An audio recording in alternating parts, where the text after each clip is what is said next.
أكثر التعليقات ضحكتني على صفحة برنامج شارك تانك العراق الموسم الأول اللي يعرض على قناة الشرقية ومنصة 1001.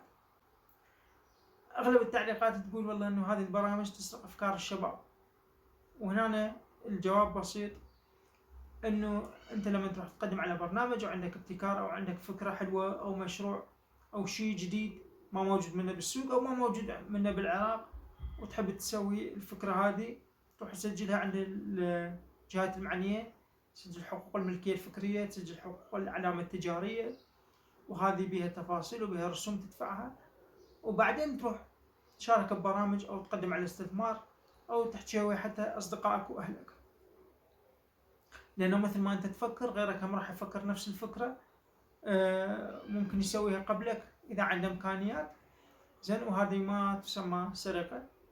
زين، حتى لو ما يدري إنه أنت عندك هذا المشروع، زين، أو ممكن واحد يشوف الفكرة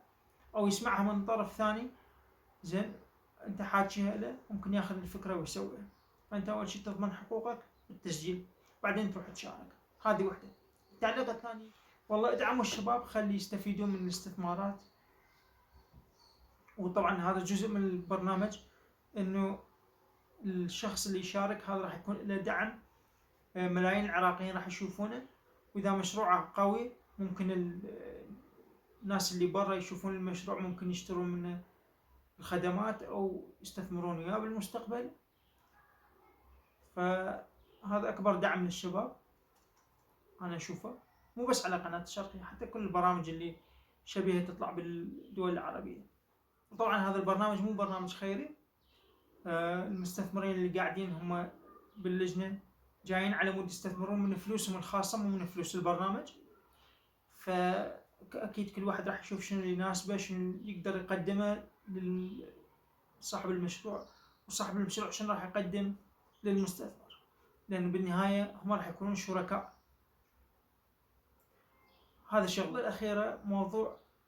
الملابس اللي تتكرر عند اللجنة كل الحلقات أو أغلب الحلقات، أنا أشوف إنه هذا الشيء له علاقة بهوية المستثمر، مثل ما كل رجال الأعمال بالعالم عندهم هوية خاصة بالملابس وبالأزياء اللي يلبسوها،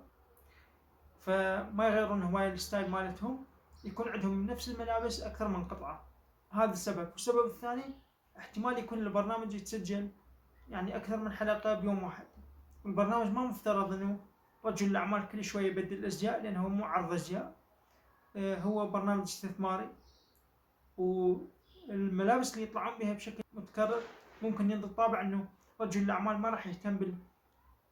بالامور الثانويه، رائد الاعمال يفكر بالفكره والاستثمار وباقي التفاصيل اللي لها علاقه بالشغل. صارت واضحه؟ اللي عنده اسئله واستفسارات او عنده راي ثاني يكتبها بالتعليقات. تابعوني وحتى تشوفون المزيد من الفيديوهات. تحياتي.